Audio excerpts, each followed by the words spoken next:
ओम शिवोहम शिवोहम शिवोहम। ओम सच्चिदानंद रूपाय विश्वोत्पत्त्यादि Hathaway तापत्रय विनाशाय श्री कृष्णाय वयं नमः। श्री कृष्णाय वयं नमः।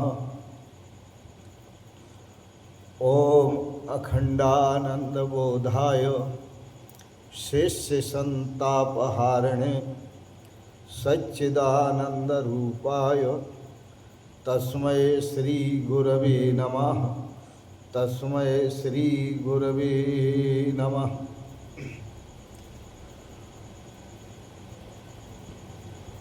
पूर्व प्रसंग में आप श्रवण कर रहे थे।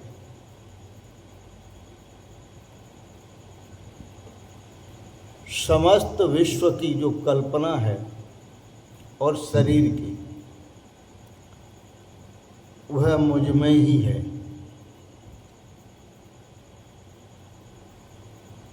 यद्यपि ये सब मुझ में है,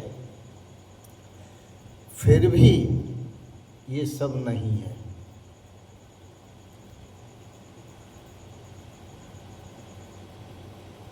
और इस बात को ऐसे समझें, आप भगवान के भक्त हैं तो आप कहते हैं वासुदेवम इदम सर्वम। यह सब कुछ वासुदेव ही वासुदेव हैं। वेद भी कहता है नारायण एव इदम सर्वम। यह सब कुछ नारायण ही नारायण है। ब्रह्मैव इदम सर्वम। यह सब कुछ ब्रह्म ही ब्रह्म है। आत्मैव इदम सर्वम। यह सब कुछ आत्मा ही आत्मा है। और इसके सिवाय कुछ नहीं है। तो यह जो जगत और शरीर दिख रहा है और शरीर की जो इंद्रियां हैं, ये सब दिख रही हैं। जो कर्म करते हैं वो भी दिख रहा है, इंद्रियों के द्वारा कर्म हो रहा है वो भी दिख रहा है, सब दिख रहा है। तो हमें यह कल्पना होती है कि यदि यह है नहीं तो दिख कैसे रहा है। क्योंकि जो वस्तु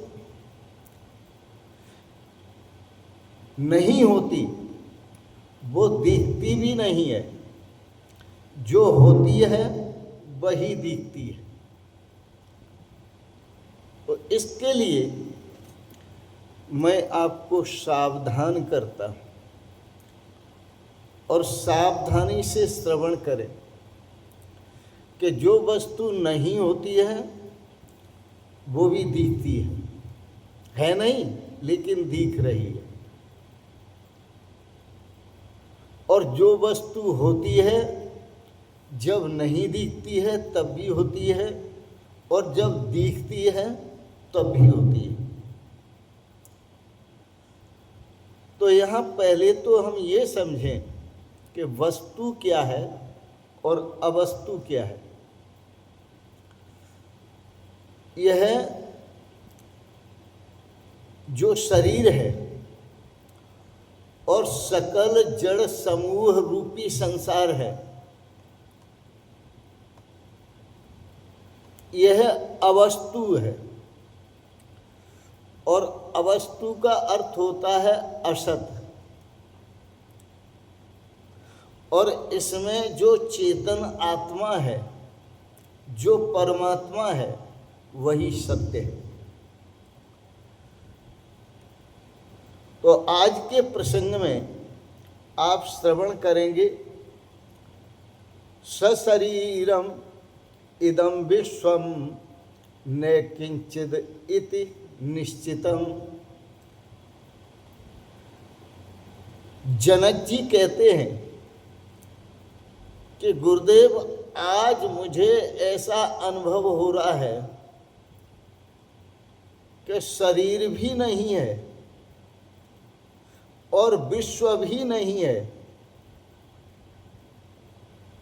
किंचित भी नहीं है, न शरीर है न विश्व है, तो शरीर भी नहीं है और विश्व भी नहीं है। इति मे निश्चितम, ऐसा मेरा निश्चय है, मैं अनुभव कर रहा हूँ, ऐसा मैं अपने निश्चय से अनुभव कर रहा हूँ। ये सब नहीं है। और है क्या? यदि ये सब नहीं है तो ये सब है क्या? यदि ये संसार, शरीर, संसार की वस्तु, व्यक्ति, अवस्था, संपत्ति, पद, पदार्थ, ये सब नहीं है तो फिर है क्या? तो जनक जी कहते हैं, शुद्ध चिन्मात्र आत्मा च, यहाँ केवल और केवल शुद्ध चेतन मात्र आत्मा ही है। आत्मा, आत्मा शब्द जो बना है अत सातत्य गमने धातु से बना है। यह आत्मा ही सर्व रूपों में आपको दिखाई दे रही है, लेकिन आपको ये भी दिखाई दे रहा है कि यह इस आदमी की आत्मा संसार में लिप्त है,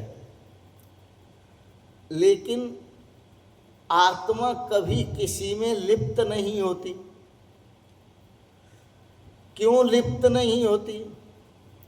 पहली बात तो यह है कि आत्मा निर्लेप है, और दूसरी बात यह है कि आत्मा में कर्ता और भोक्ता का भाव नहीं है।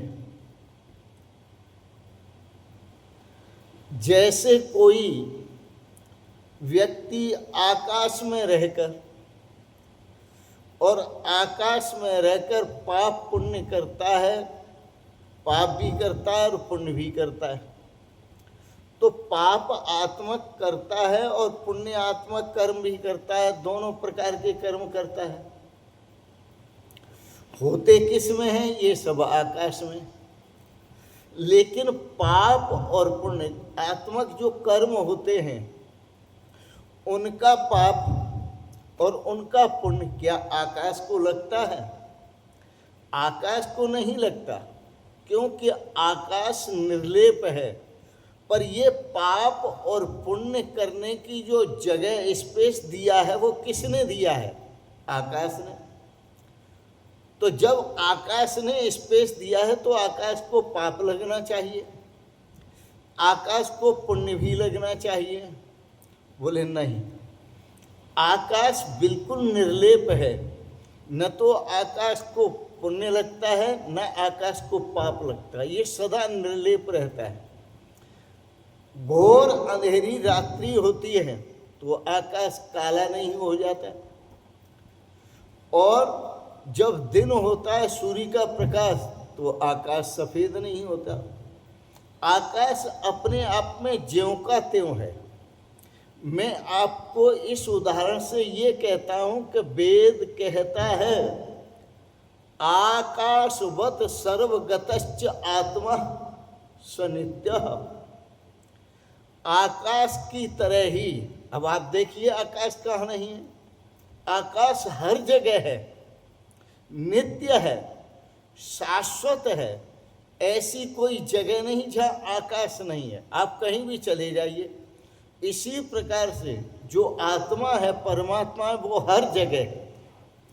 आप जो भी कर रहे हैं, आपको लगता है कि मैं कर रहा हूँ, वस्तुतः आप नहीं कर रहे हैं। यह होना हुआना जो दिखाई देता है, करना कराना जो दिखाई देता है, वह देता तो आकाश में ही है। पर जो करता है उसको देखिए कि करने वाला कौन है, क्योंकि मैं तो अकर्ता हूँ, मैंने कभी कुछ किया ही नहीं। और जब मैंने कुछ नहीं किया तो मैं अपनी चेतन स्थिति में सदा से स्थित हूँ। सशरीरम इदम विश्वम न किंचिद अस्ति इति में निश्चितम। शरीर भी नहीं है और यह विश्व भी नहीं है, ऐसा मेरा निश्चय है कि शरीर के सहित यह विश्व असत है। और जब शरीर के सहित जब विश्व असत है तो आप इस शरीर से जो कर्म करते हैं क्या वो सत होंगे? असत से सत ही, असत से कभी सत नहीं होता। वह असत से कभी सत नहीं होता और सत से कभी असत नहीं होता। लेकिन इसके भी उदाहरण मिलते हैं कि जड़ की उत्पत्ति चेतन से मिलती है। वेद में ऐसे उदाहरण हैं, जड़ की उत्पत्ति चेतन से होती है और चेतन की उत्पत्ति जड़ से होती है। लेकिन यह व्यवहारिक ज्ञान है, इतना ध्यान रखें। जैसे आप देखते हैं चेतन मानव है और चेतन पशु है, तो पशुओं से मानवों से जड़ की उत्पत्ति होती है। किसकी उत्पत्ति होती है? जड़ की उत्पत्ति होती है।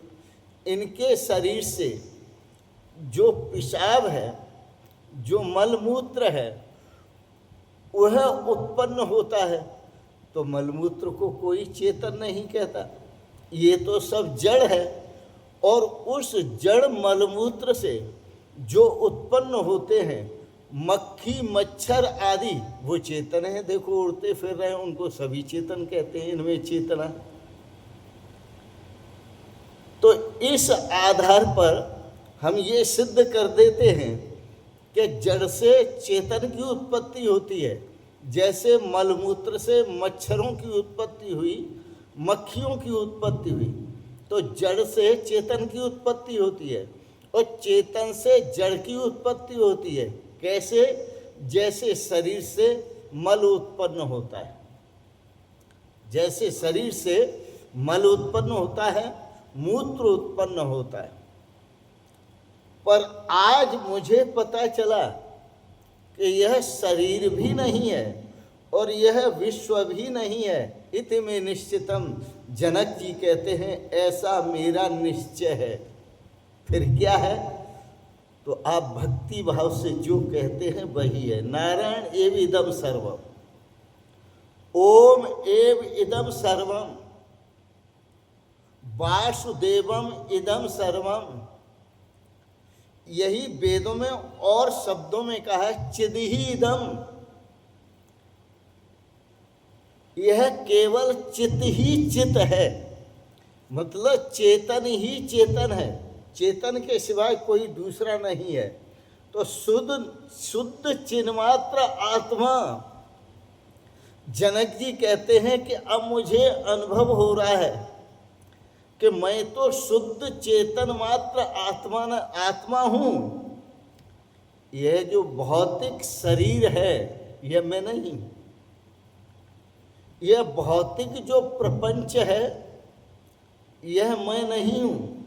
भौतिक शरीर भी मैं नहीं हूँ और जब शरीर नहीं हो तो इंद्रियां भी मैं नहीं हूँ। और जब इंद्रियां मैं नहीं हूँ तो जो अंतःकरण है, मन बुद्धि चित्त अहंकार, ये भी मैं नहीं हूँ। सबके लिए निषेध किया। फिर हूँ क्या? बोले शुद्ध चिन्ह मात्र। मैं तो शुद्ध चेतन मात्र हूँ, आत्मा च। मैं तो शुद्ध चेतन मात्र आत्मा हूँ। तत्कस्मिन् अधुना कल्पना। तो फिर इस संसार की किसमें कल्पना की जाए? फिर इस जगत की किसमें कल्पना की जाए? फिर इस शरीर की किसमें कल्पना की जाए? जब नारायण इदम सर्वम, वासुदेवम इदम सर्वम, चेतन ही सब कुछ है, आत्मा इदम सर्वम, यह चेतन आत्मा ही सब कुछ है। तो ये कल्पना किसमें है? ये कल्पना किसमें है? यह कल्पना किसी वस्तु में नहीं है। वस्तु को तो सत कहते हैं। वस्तु सच्चिदानंदा अनंता अद्वयम ब्रह्म वस्तु। वस्तु किसे कहते हैं? सतचित आनंद स्वरूप। जो अद्वितीय वस्तु है वही अद्वितीय वस्तु, जो सतचित आनंद स्वरूप व्यापक परमात्मा है वही वस्तु है। वस्तु सच्चिदानंद, वस्तु सच्चिदानंद स्वरूप है। वस्तु अखंड आनंद स्वरूप है। वस्तु में कभी परिवर्तन नहीं होता, और परिवर्तन जो होता है वो अवस्तु में होता है। स्वप्नों का परिवर्तन होता है। आप स्वप्न में जो स्वप्न देख रहे हैं, और जो स्वप्न देख रहे हैं तो एक दृश्य देखा, फिर आप स्वप्न में दूसरा दृश्य देखेंगे, फिर तीसरा दृश्य देखेंगे। आपको लगेगा कि ये सच है, लेकिन जब आपकी नींद टूटती है, जब नींद टूट जाती है और जागरण हो जाता है, आप जाग जाते हैं, तो वहाँ किस किस को देखते हैं? कोई भी नहीं होता। तो इसी प्रकार से जब हम अपने स्वरूप को जान लेते हैं, शुद्ध चिन्मात्र आत्मा च, मैं तो शुद्ध चेतन मात्र आत्मा हूँ, तत् कस्मिन् कल्पना अधुना। तो ये जगत की कल्पना किस में की जाए? यह संसार की कल्पना किस में की जाए? कर्मों की कल्पना किस में की जाए? मैं करता हूँ, मैं भोगता हूँ, ये कल्पना किस में की जाए? कौन भोगता है, कौन करता है? जब परमात्मा के सिवाय कोई दूसरा नहीं है, तो यहाँ भोगता भी कोई नहीं और करता भी कोई नहीं। और जब करता कोई नहीं है, तो फिर अच्छे बुरे कर्म कहाँ से होंगे? क्योंकि मैंने समझा मैं चेतन आत्मा हूँ, व्यापक आत्मा हूँ, तब मुझ चेतन आत्मा में, उस परमात्मा में कल्पना अधुना किम, कैसी कल्पना, क्या कल्पना? इसमें तो कोई कल्पना नहीं की जा सकती, ये तो कल्पना के बाहर है। मैंने आपको पहले भी उदाहरण दिया था कि जो भ्रांति है वो भ्रांति से आपको दिख रहा है। जैसे भ्रांति हुई, मैं पुनः याद दिलाता हूँ कि आप अपने घर में प्रवेश करते हैं कहीं से आकर, सुबह गए थे और शाम को प्रवेश किया, थोड़ा अंधेरा हो रहा था। थोड़ा अंधेरा का मतलब मंद मंद अंधेरा, न तो पूरा प्रकाश ही था न पूरा अंधेरा ही था, क्योंकि घर में पड़ी थी रस्सी, और जब रज्जू पड़ी थी तो पूरा प्रकाश होता तो रज्जू साफ दिखती। मंद मंद अंधकार था, इसलिए रज्जू साफ नहीं दिख रही थी, और थी रज्जू, और आप उसे मंद मंद अंधकार में सर्प देख रहे थे। और जब आपने घर में प्रकाश किया तो प्रकाश के होने पर फिर आपको क्या दिखा? रज्जू, रस्सी दिखी। तब वो जो सर्प था वो कहाँ चला गया? आप क्या कहेंगे? आप कहेंगे सर्प गायब हो गया, कि आप ये कहेंगे कि सर्प था ही नहीं, यह केवल भ्रांति थी कि हम रज्जू में सर्प समझ रहे थे। किसके कारण भ्रांति थी? अज्ञान के कारण।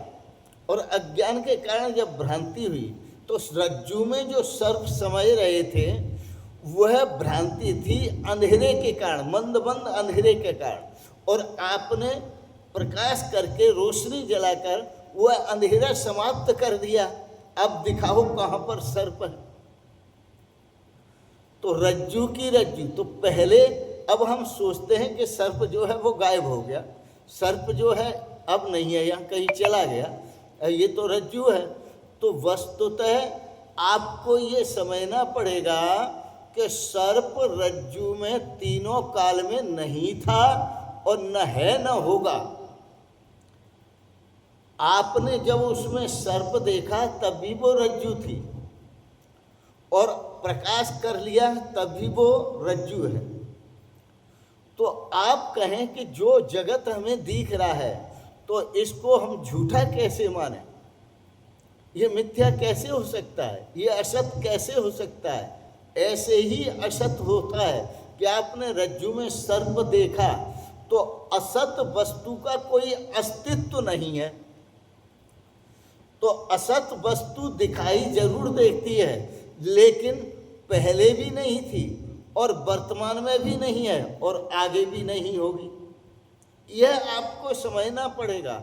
मैं जो चेतन, भगवान कहते हैं, महर्षि अष्टावक्र ने जो उपदेश दिया उससे जनक जी समझे, अब मुझे पता चला कि शुद्ध चिन्मात्र आत्मा च, मैं तो शुद्ध चेतन मात्र आत्मा हूँ। तत्किम कल्पना अधुना, और अब जब अपने को जाना तो सबको जाना कि सभी शुद्ध चिन्मात्र आत्मा है, सभी चेतन मात्र हैं। तो किम कल्पना अधुना, अब मैं कल्पना जगत की, शरीर की, इंद्रियों की, कर्ता की, भोक्ता की, अब कल्पना किस में करूं? अब तो कल्पना नहीं की जा सकती। तो इस प्रकार से मैं आपको थोड़ा सा एक भजन भी सुनाता हूँ जो भक्ति भाव से भी भरा हुआ है और बड़ा सुंदर है। एक तो भजन है, उसमें कहा जाता है, तन में श्री भगवाना भूल कर नहीं जाना। मान लिया आपको तन भी दिखाई देता है, इसमें जो परमात्मा है वह आपको नहीं दिखाई देता। इसलिए संतों ने कहा, तन में श्री भगवाना भूल कर नहीं जाना। आपने भूल से, अज्ञानवश नहीं जाना। तो जैसे अंधेरा के नष्ट होने, अंधेरे के नष्ट होने पर रज्जु की रज्जु ही है, इसी तरह से अज्ञान के नष्ट होने पर परमात्मा ही परमात्मा है। जैसे अंधेरे के कारण आपको रज्जु में सर्प दिखाई देता है, इसी तरह अज्ञान के कारण आपको इस चेतन परमात्मा में जगत दिखाई देता है।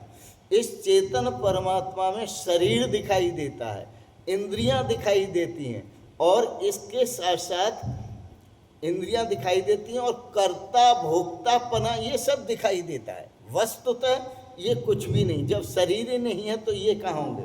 आइए हम आपको दूसरे शब्दों में समझाते हैं, बड़े प्रेम से समझिए। आत्म कृष्ण मुरारी ब्रज रूपी तन में, आत्म कृष्ण मुरारी ब्रज रूपी तन में, आत्म कृष्ण मुरारी ब्रज रूपी तन में। सारे भारत के लोग, सारे भारत के भक्त और विदेशों से भक्त आते हैं। कहाँ आते हैं? श्री धाम वृंदावन, ब्रज वृंदावन धाम, और इसको कहते हैं श्री ब्रज वृंदावन धाम लगे मोय सबसे प्यारो है। यह ब्रज वृंदावन धाम सबसे प्रिय लगता है। क्यों? कि इसमें कृष्ण मुरारी, जो भगवान कृष्ण हैं, यहाँ प्रकट हुए। उन भगवान कृष्ण का अनुभव सब में हुआ, सबको हुआ, और उन भगवान कृष्ण के स्वरूप का और लीलाओं का सभी आनंद लेते हैं। आओ मैं आपको उन लीलाओं का आनंद श्रवण कराऊं, बड़ा सुंदर आनंद है। आत्म कृष्ण मुरारी ब्रज रूपी तन में, यह तन ही आपका, ये शरीर जो है यही ब्रज है, और इसमें जो आपकी आत्मा है यही भगवान कृष्ण का स्वरूप है। अब इस ब्रज में गोपियों की जरूरत है, क्योंकि आप कहेंगे कि यह जो शरीर है ये ब्रज है और इसमें जो आत्मा है वो कृष्ण मुरारी हैं, तो अब रास कैसे होगा? तो रास के लिए देखो गोपियां आ गई। इंद्रिय गोपी संग में जिनके, इंद्रिय गोपी संग में जिनके, इंद्रिय गोपी संग में जिनके, राधा बुद्धि प्यारी, ब्रज रूपी तन में राधा बुद्धि विचारी, ब्रज रूपी तन में आत्म कृष्ण मुरारी, ब्रज रूपी तन में आत्म कृष्ण मुरारी, ब्रज रूपी तन में। इस शरीर की जो इंद्रियां हैं वो गोपी है, और गोपी का अर्थ होता है गौभिर इंद्रियई। ये गोपी नाम पड़ा क्यों? तो गोपी का अर्थ होता है गौभिर इंद्रियई भक्ति रसम पिबतीत गोपी। जो इंद्रियों के द्वारा भक्ति रस का पान करता है उसे गोपी कहते हैं।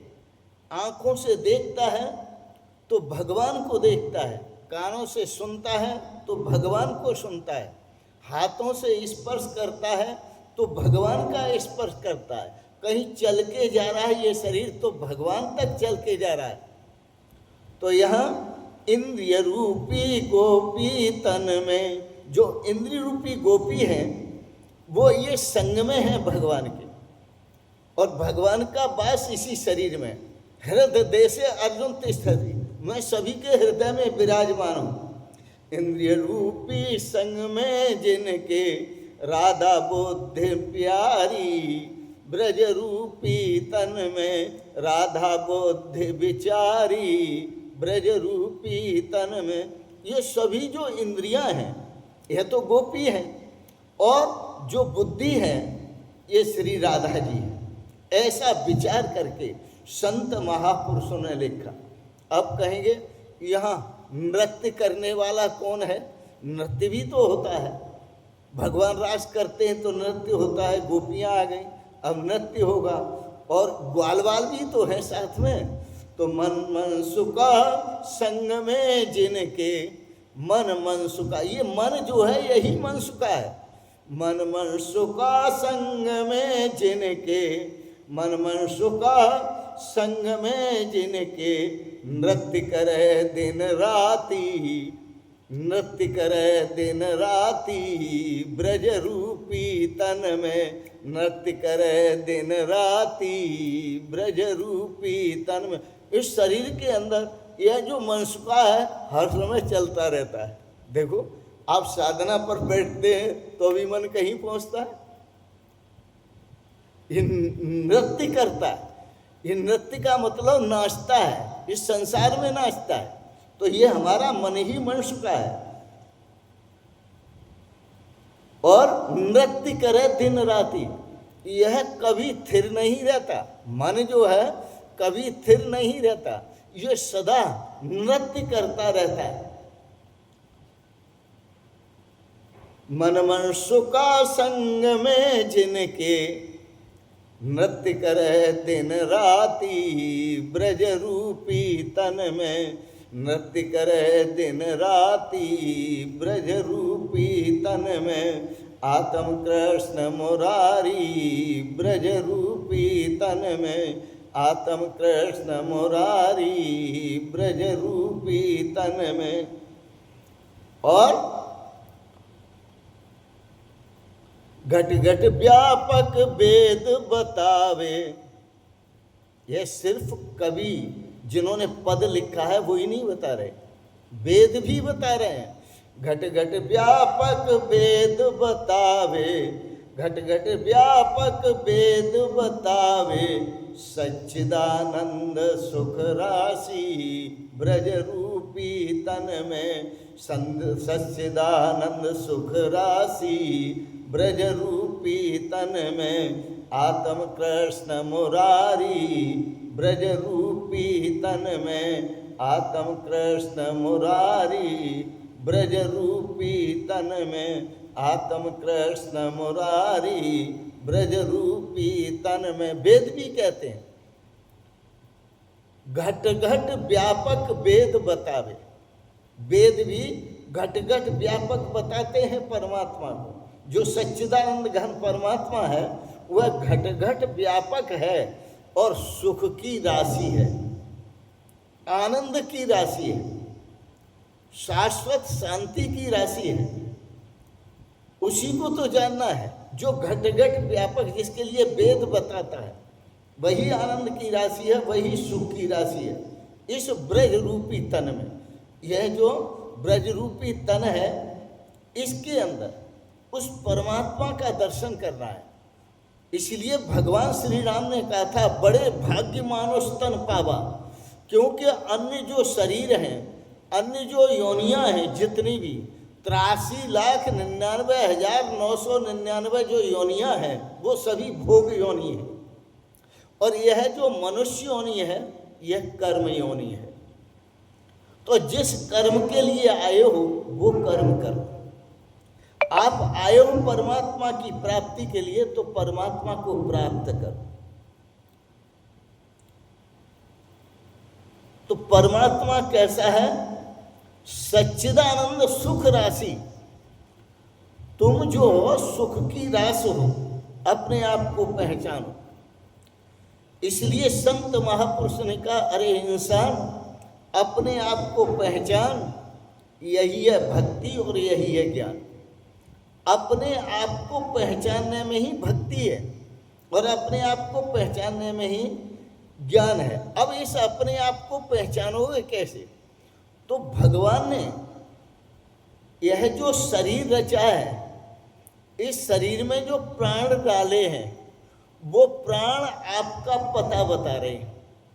वो प्राण आपका पता बता रहे हैं कि आप कौन हो। और कैसे पता बताते हैं? सोहम हंसः, हंसा सोहम। हंस कहते हैं परमात्मा के लिए। और इसे भी आप वेद से समझेंगे।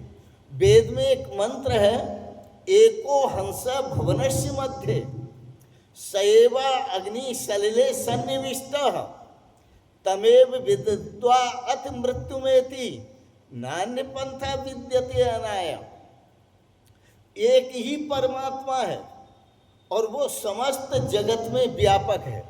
एको हंस भुवनस्य मध्य, भुवन ब्रह्मांड, पूरे ब्रह्मांड में व्यापक है। भुवनस्य मध्य सएवा अग्नि सलिले सन्निविष्ट, वही अग्नि में प्रविष्ट है, वही जल में प्रविष्ट है। सएवा अग्नि जलले सलिले प्रविष्ट तमे विदित्वा, वो ऐसा है कि अग्नि में होने से जलता नहीं, जल में होने से गीला नहीं होता। तमे विदित्वा, ऐसा जो परमात्मा है जिसके लिए कृष्ण भगवान ने संदेश दिया, नैनम छिद्दन्ते शस्त्राणि नैनम दहत पावका न चैनम क्लेद्यन्त्यापो न शोषयति मारुतः, जिसमें कोई विकार नहीं है, ऐसे परमात्मा को जानो। तो कैसे जानोगे? इसके लिए भगवान ने ऑटोमेटिक सिस्टम बनाया। और सिस्टम क्या बनाया कि इस शरीर के अंदर जो प्राण है, वो प्राण अंदर जाते हैं और प्राण बाहर आते हैं। इसलिए भक्ति भाव में जीने वाले भी कहते हैं कि श्वास श्वास में हरि भजो, वृथा श्वास मत खोए, ना जाने इस श्वास का आवन होए न होए। इसलिए हर श्वास में प्रभु का स्मरण करो, प्रभु का चिंतन होना चाहिए, कोई श्वास बेकार नहीं जाए। तो सोहम धुन की सुनी गर्जना। दूसरी बात ये भी समझो, मैंने कहा सोहम धुन की सुनी गर्जना। सोहम धुन की का मतलब जो वस्तु जिससे उत्पन्न होती है वो वस्तु भी वही होती है। जो वस्तु, मैं इस बात को बार बार दोहराता हूँ, जो वस्तु जिससे उत्पन्न होती है वो भी वही होती है। आप विचार करें, जल से लहरें, फैन और बुदबुद उत्पन्न होते हैं, वो है क्या? जल ही है। सोने से आभूषण बनते हैं, वो है क्या? सोना ही है। मिट्टी से मिट्टी के बर्तन बनते हैं, वो है क्या? सोना ही है। लोहे से जितने शस्त्र बनते हैं, वो है क्या? लोहा ही है। तो इस प्रकार से आप अपने को मानते हैं, वेद कहता है कि अमृतस्य पुत्र, आप अमृत के पुत्र हैं, परमात्मा के पुत्र हैं। फिर आप भी बड़े प्रेम से गाकर कहते हैं ईश्वर अंश जीव अविनाशी, कि यह जो जीव बना बैठा है ये ईश्वर का अंश है और अपने को मरने वाला, जन्मने वाला समझ बैठा है, अपने को कर्ता भोक्ता समझ बैठा है, अपने को सुखी दुखी होने वाला समझ बैठा है, अपने को आने जाने वाला समझ बैठा है। किसके कारण? भ्रांति के कारण। और भ्रांति किसके कारण है? अज्ञान के कारण। तो जो अज्ञान के कारण भ्रांति है, इसको मिटाओ। और कैसे मिटाओ? श्वास श्वास में हरि भजो। और कैसे भजोगे? तो सो श्वासा अंदर को जावे, हमसे निज का पता बतावे। सो कहकर श्वास अंदर जाती है, यह उस परमात्मा का संदेश देती है जिस परमात्मा ने ये कहा हृदय देशे अर्जुन तिष्ठति, मैं सभी के हृदय में विराजमान हूँ। सो हम, तो जो परमात्मा सभी के हृदय में विराजमान है, सो हम, वही परमात्मा मैं हूँ। अरे ये शरीर है, आपने कपड़े पहन लिए, आज पहने और कल उतार दिए, तो कपड़े बदलते रहे आप, और बदल के आते रहे, पता नहीं कितने कपड़े पहने। तो कभी हरे रंग के पहने, कभी काले रंग के पहने, कभी पीले रंग के पहने, कभी सफ़ेद रंग के पहने, कभी गोरे रंग। तो यह शरीर भी एक कपड़ा ही है। वासांश जीर्णान यथा विहाय, जैसे आप पुराने वस्त्रों को त्याग देते हैं, ऐसे आप पुराने शरीरों को त्याग देते हैं। लेकिन आप अपने से कभी मुक्त नहीं होते। शरीरों से पहले भी मुक्त थे, आज भी मुक्त हैं और आगे भी मुक्त रहेंगे। तो इसलिए सोम धुन की बजती मुरलिया, इस ब्रज में मुरली भी तो बाजती है। भगवान श्री कृष्ण बंसी तो बजाते हैं, तो वो बंसी कौन सी है? तो सोहम ध्वनि ही ये बंसी की तान है। सोहम वह सच्चिदानंद घन ब्रह्म मैं हूँ, वह सच्चिदानंद घन स्वरूप कृष्ण मैं हूँ। कृष्ण कोई दूसरे नहीं है जिनको हम खोजेंगे आप अपने में। इसलिए जो संत महापुरुष हैं वो ध्यान करते हैं, और ध्यान करते हैं स्वयं, और आपको भी कहते हैं। क्या कहते हैं? बदन के अगर बंद शब्दर करे, जो मन है उसे दिल के अंदर करे, जमे इस तरह योग से उसका ध्यान, कि इंसान के सिर में रहे उसके प्राण। आप अपने बदन के शब्दर बंद कर लो और अंतर्मुख हो जाओ। तो अंतर्मुख कैसे होगे? सो हम, इस भाव से अंतर, सो जो अपने हृदयस्थ परमात्मा स्वरूप है, सो हम। और उसी स्वरूप में जब आप स्थित होंगे तो आपको कुछ भी छोड़ने की जरूरत नहीं है, क्योंकि आप अनुभव करेंगे। और राजा जनक भी यही कहते हैं कि प्रभु अब तो न कुछ त्यागने को है और न कुछ ग्रहण करने के लिए है।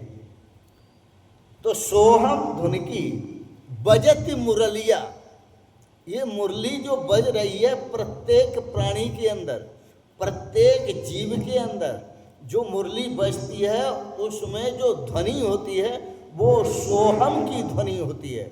सोहम, प्रत्येक जीव के अंदर जो प्राण अंदर जाते हैं और बाहर आते हैं, ये सोहम की ध्वनि करते हैं।